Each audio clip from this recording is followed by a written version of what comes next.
장 1절부터 6절 말씀입니다.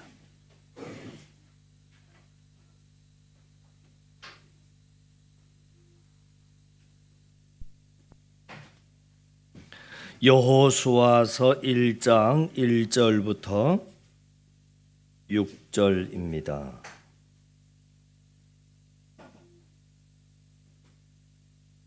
같이 읽습니다.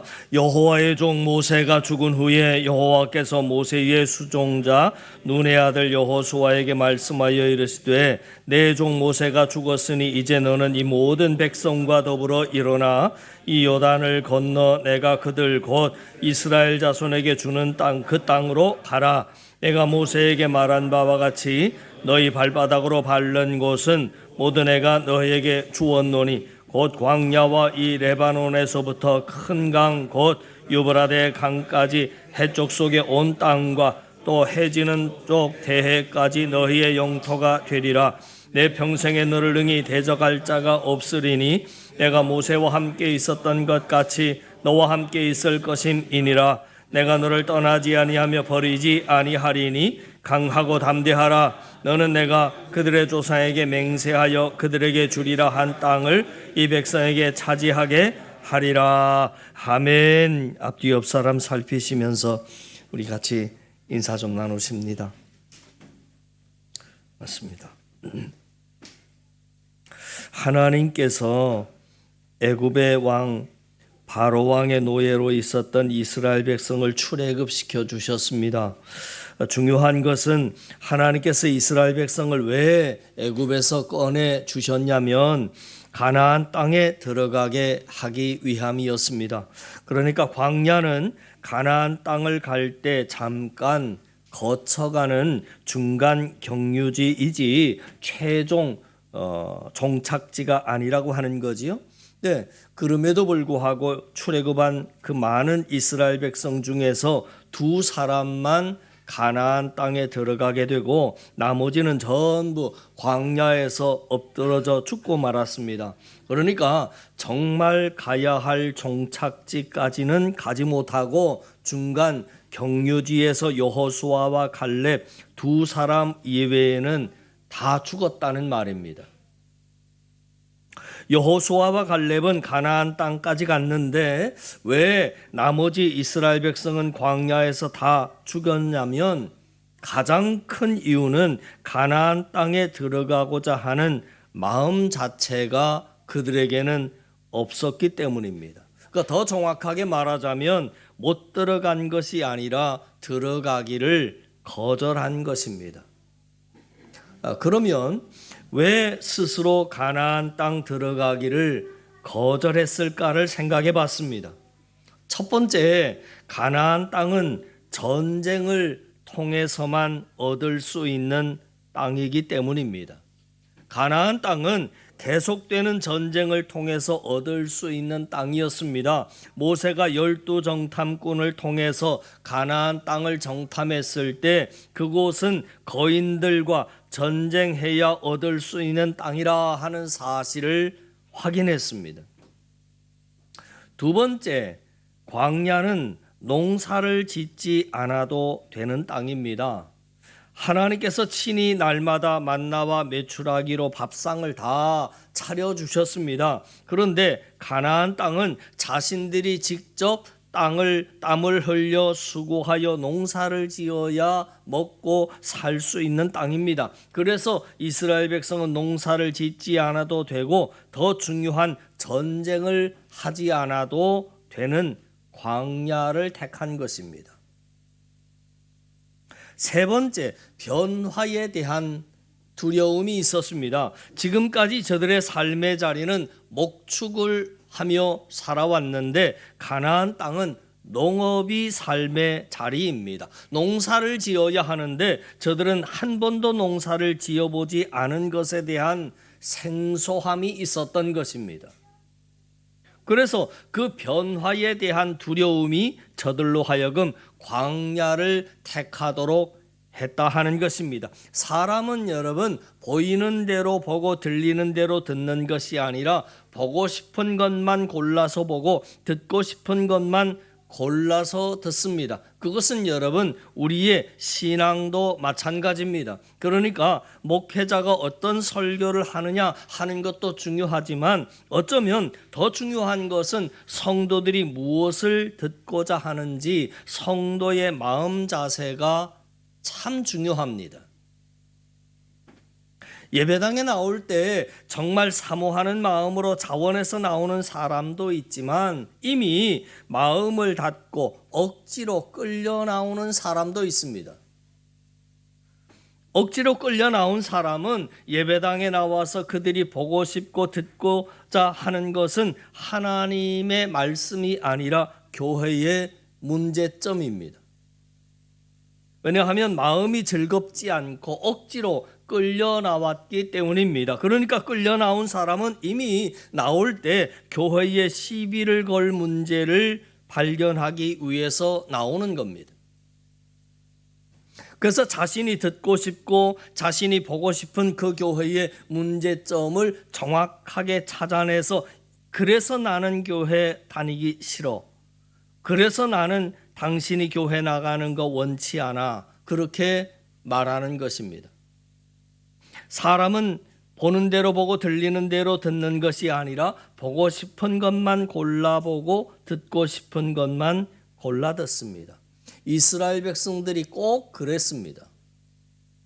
모세가 12지파의 대표 한 명씩을 뽑아서 12명을 가나안 땅에 보냅니다. 이제 우리가 들어가야 할 땅에 가서 정탐하고 오라는 것입니다. 12명이 똑같이 가나안 땅을 보고 왔습니다. 그런데 그들의 보고가 달랐습니다. 10명의 보고는 그 땅은 들어갈 수 없다는 것이었습니다. 가나안 땅에 들어갈 마음 자체가 없으니까 자기가 원하는 것을 봤는데 그게 뭐냐면 들어갈 수 없는 이유만 보고 돌아온 것입니다.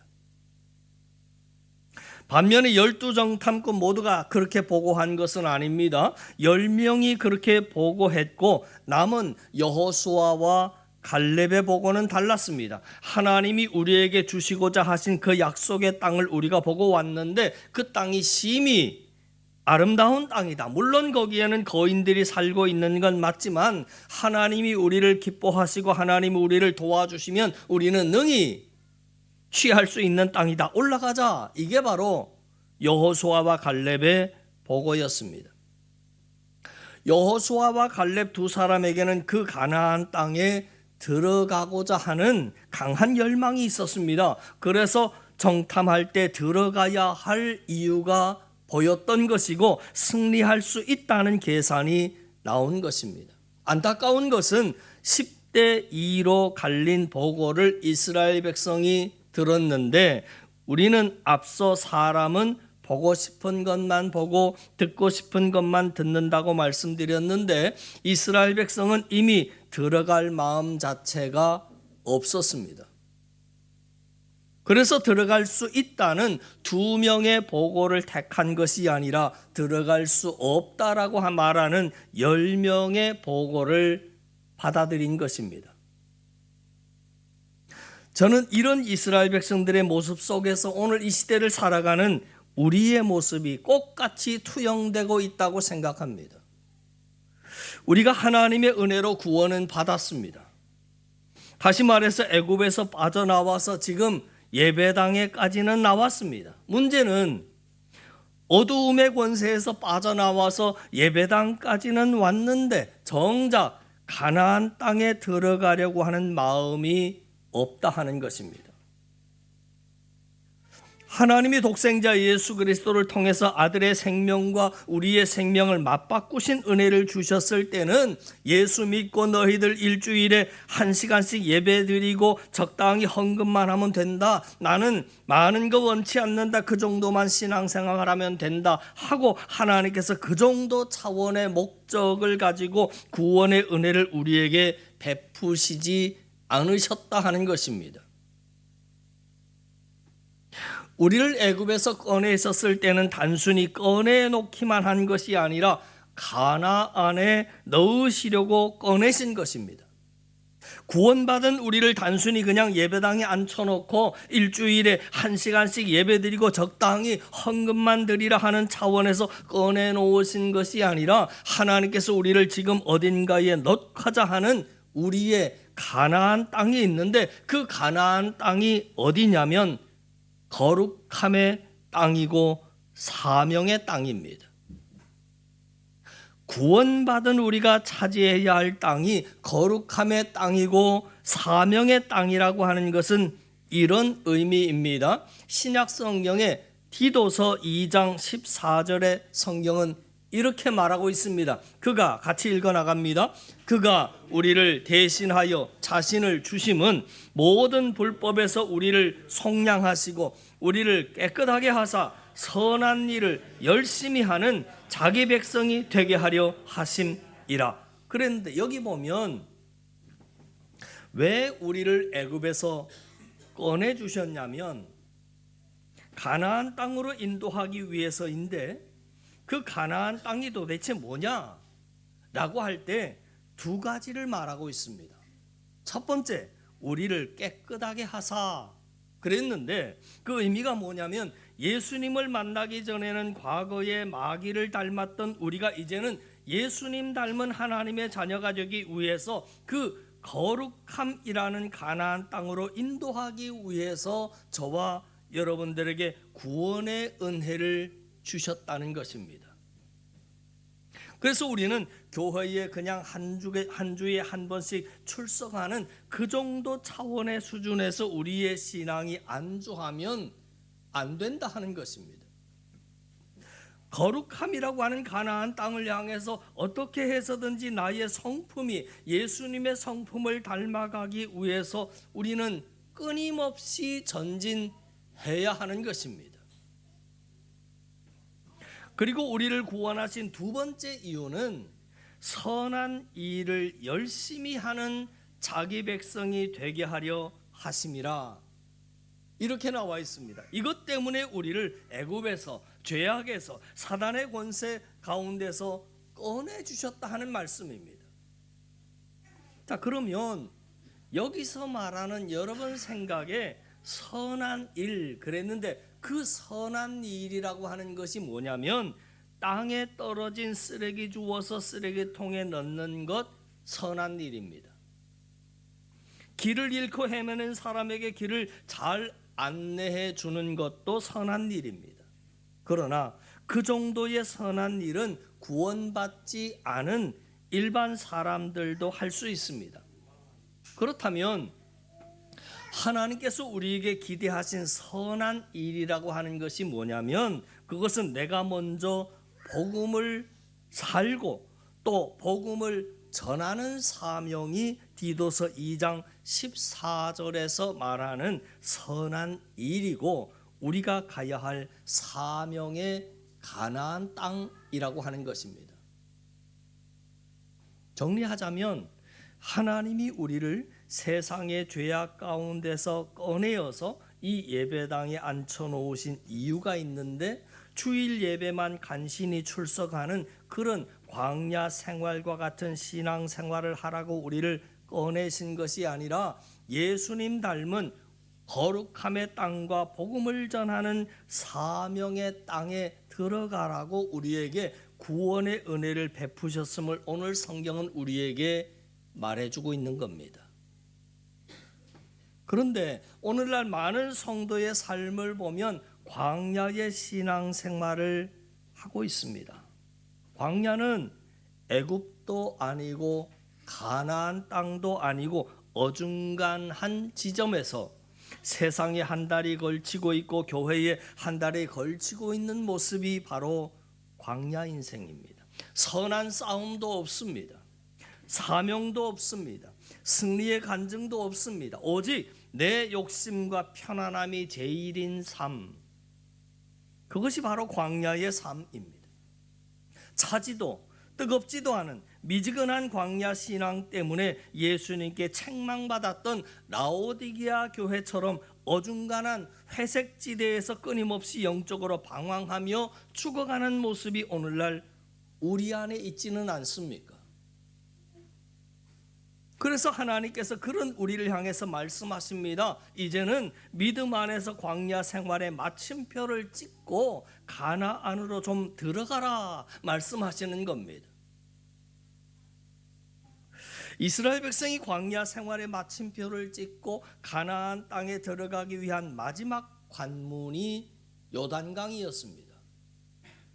마지막 관문 앞에 서 있는 여호수아에게 하나님께서 하셨던 첫 번째 말씀이 여호수아서 1장 2절에 보면 여호와의 종 모세가 죽은 후에 눈의 아들 여호수아에게 말씀하여 이르시되, 오늘 1장 2절이죠. 뭐라고 하셨느냐면 내 종 모세가 죽었으니 이제 너는 이 모든 백성과 더불어 일어나 이 요단강을 건너 내가 그들 곧 이스라엘 자손에게 주는 그 땅으로 가라. 지금 여호수아는 요단강 앞에 있습니다. 그런데 마음에 두려움이 있습니다. 일단 요단강을 건널 수 있는 방법도 보이지 않았고, 건넌다고 하더라도 그때부터 전쟁입니다.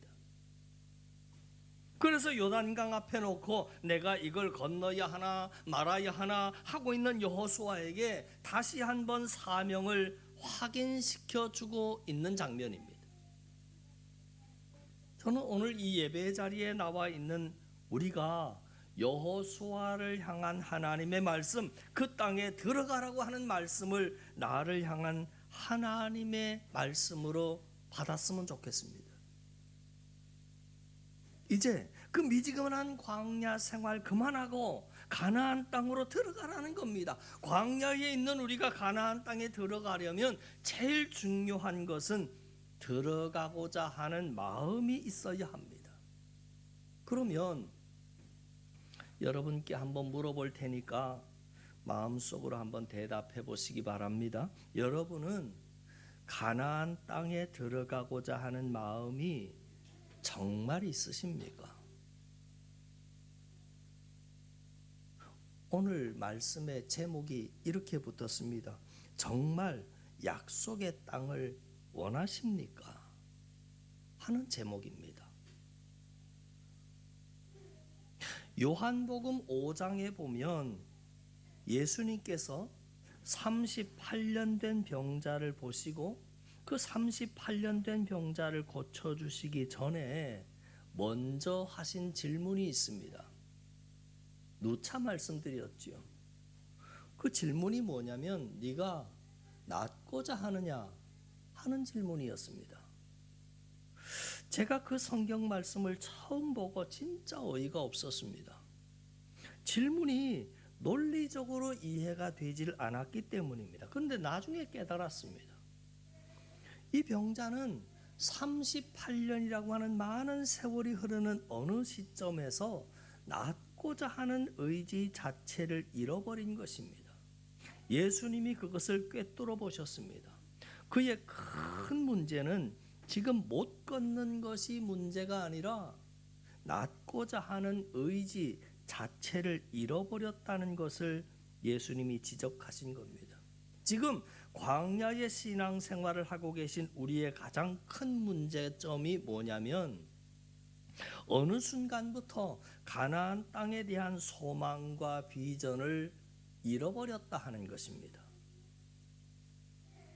우리는 각자 과거 진짜 뜨거웠을 때가 있었는데 내 삶을 온전히 주님께 드리겠다면서 눈물 흘리고 기도하며 헌신했을 때가 있었는데 믿음이 없는 사람과 교제를 시작하면서부터 혹은 교회에서 무슨 일로 시험 들었던 그 시점부터 가나안 땅에 대한 소망 자체를 잃어버렸다는 것입니다.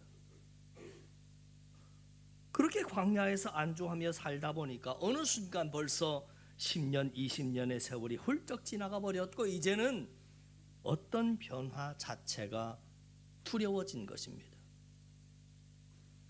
사람은 변화와 개혁과 혁명을 외치지만 나이가 들어갈수록 어떤 변화도 싫어하는 겁니다.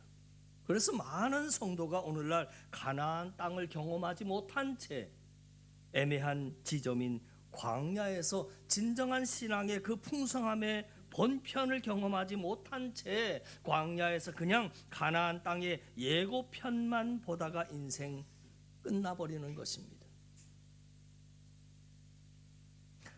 여러분, 다시 묻습니다. 지금 여러분은 어디에 계십니까? 여러분이 지금 서 있는 그 신앙의 자리가 어디입니까? 가나안입니까? 혹시 광야에 계시다면 가나안에 들어갈 마음은 있으십니까? 저는 바라기는 오늘 예배를 통해서 가나안에 들어가고자 하는 그 거룩한 소망을 회복할 수 있기를 바라는 마음으로 오늘 이 자리에 선 것입니다. 사도행전에 보면 부활하신 예수님께서 하늘로 승천하시기 전에 제자들에게 사명을 주셨습니다. 사도행전 1장 8절에 오직 성령이 너희에게 임하시면 너희가 권능을 받고 예루살렘과 온 유대와 사마리아와 땅끝까지 이르러 내 증인이 되리라. 이게 승천하시기 전에 예수님께서 제자들에게 주신 가나안 땅이었습니다. 사명의 땅이었습니다. 성령의 권능이 너희들에게 임할 거야. 그러면 예루살렘에 머물러 있어서는 안 돼. 온 유대와 사마리아와 땅끝까지 퍼져나가서 이 십자가 복음을 전해라 하는 내용이었습니다. 그런데 앞부분을 보면 제자들이 오순절 성령 강림 사건을 통해서 성령의 권능을 받았음에도 불구하고 꼼짝하지 않습니다. 권능을 받았으면 예수님 말씀대로 이제는 사명의 땅 가나안 땅을 향해서 온 유대와 사마리아와 땅끝까지 흩어져서 복음을 전해야 하는데 제자들이 꿈쩍하지 않습니다. 예루살렘 교회 안에서 성도들끼리 모여서 우리는 이렇게 구원받았다라고 하는 출애굽의 파티만 계속하고서는 가나안 땅에 향해서 가려고 하지 않았다는 것입니다. 그래서 그 모습을 보다 못한 하나님께서 예루살렘에 모여있는 그 성도들을 강제적으로 흩어버리십니다. 뭘 통해서 흩으셨냐면 핍박과 고난을 통해서 흩으셨습니다. 그것이 사도행전 8장 1절의 내용입니다. 이렇게 나왔습니다. 그날이 어떤 날이겠습니까? 그날에 예루살렘에 있는 교회에 큰 박해가 있어서 사도 외에는 다 유대와 사마리아 모든 땅으로 흩어지게 됐다. 여러분, 오늘날도 마찬가지입니다. 가나안 땅을 향해서 나아가야 할 성도가 광야의 신앙생활 가운데 안주하고 있으면 하나님께서는 어느 때에 고난을 허락하신다는 거죠. 그러면 고난이라고 하는 풍랑이 왔을 때 성도가 가나안을 향해서 빨리 전진하라고 하는 사인이구나 하고 고난의 의미를 알아먹으면 참 좋겠는데, 대부분의 성도는 그 고난의 문제를 가지고 목사님께 나오고 새벽 기도회에 나와서 이 문제 해결해 달라고만 기도하더라 그 말이죠.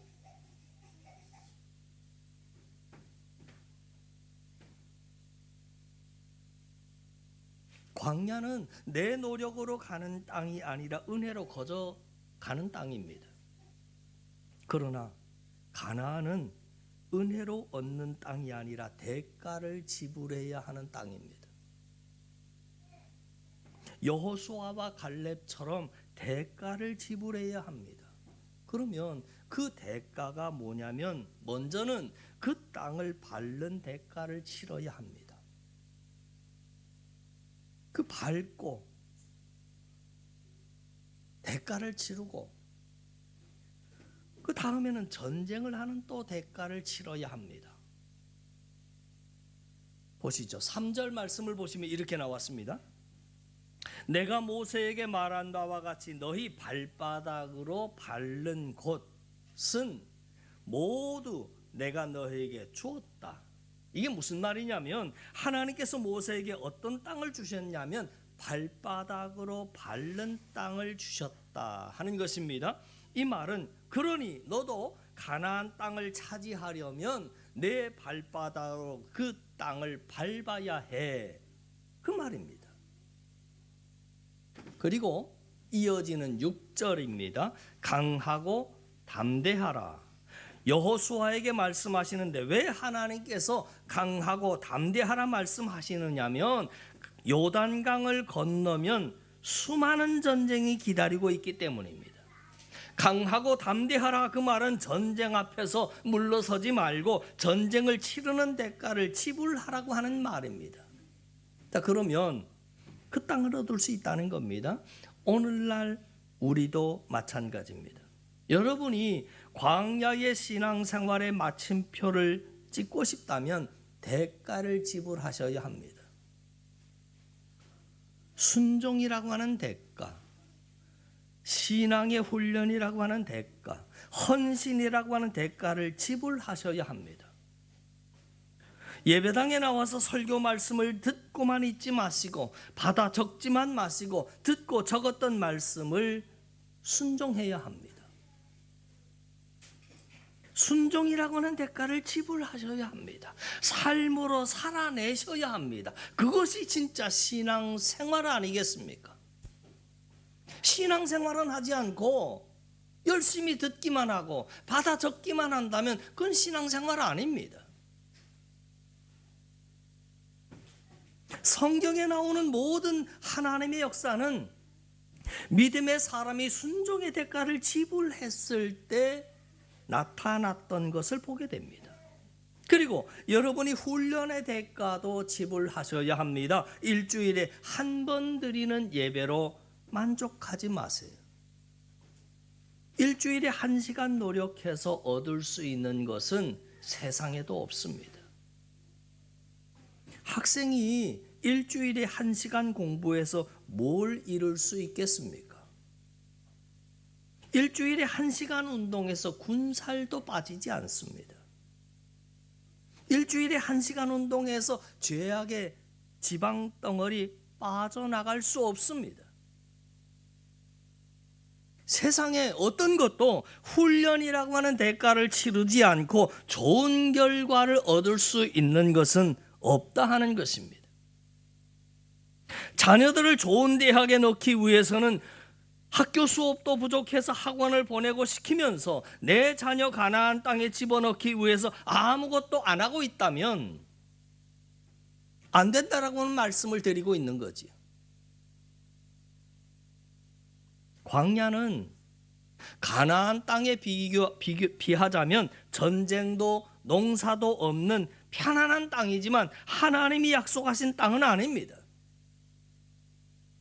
분명히 광야는 가나안 땅에 비해서 전쟁도 없고 농사일도 없는 편안한 땅이지만 이상하게도 원망과 불평이 더 많은 곳입니다. 여러분이 성경을 읽어보면 아실 것입니다. 우리 생각에는 편안하면 원망과 불평이 더 없을 것 같은데 모세를 향해서 하나님을 향해서 그 엄청난 불만과 원망과 불평을 쏟아냈던 장소가 어디였는가? 가나안 땅이 아니라 광야였습니다. 신앙도 마찬가지입니다. 더 게으르고 편하게 신앙생활하는 성도가 원망과 불평이 없을 것 같지만 그렇지 않습니다. 반대로 가나안 땅은 전쟁과 농사를 해야 하는 땅이지만 그곳은 하나님의 약속과 복이 있는 땅이고 위대한 승리와 생생한 간증이 있는 땅입니다.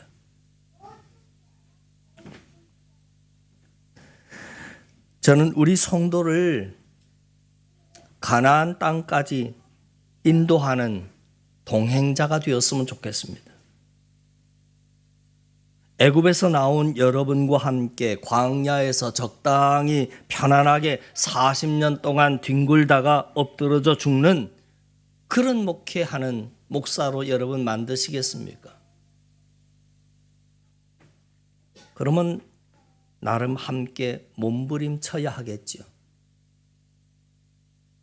저는 바라기는 광야에서 안주하면서 영적으로 방황하고 있는 나를 거룩한 자리, 사명의 자리인 가나안 땅까지 인도하기 원하시는 하나님의 그 마음과 뜻을 깨달아 알아서 광야의 신앙생활에 과감하게 마침표를 찍으시고 이제는 가나안 땅을 향해서 힘차게 전진하는 이 시대의 여호수아와 갈렙과도 같은 사람들이 다 되실 수 있기를 주님의 이름으로 간절히 축원합니다. 기도드립니다.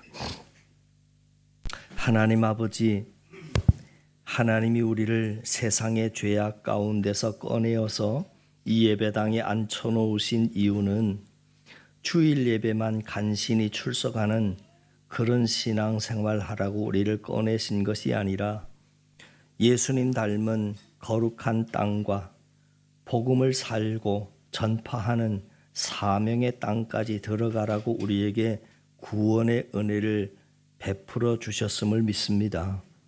이제 애굽도 아니고 가나안 땅도 아닌 어중간한 지점에서 차지도 더웁지도 않은 삶에서 더 이상 세월을 허비하며 방황하는 어리석음의 옷을 벗어던지고 젖과 꿀이 흐르는 약속의 땅, 그 가나안을 향하여 나아가는 우리 한사랑의 성도들 다 되게 하여 주시옵소서. 그 거룩한 소망을 품고 2025년 마지막까지 뛰어가는 우리 모두가 다 되게 하옵소서. 우리 구주 예수 그리스도 이름으로 기도하옵나이다. 아멘.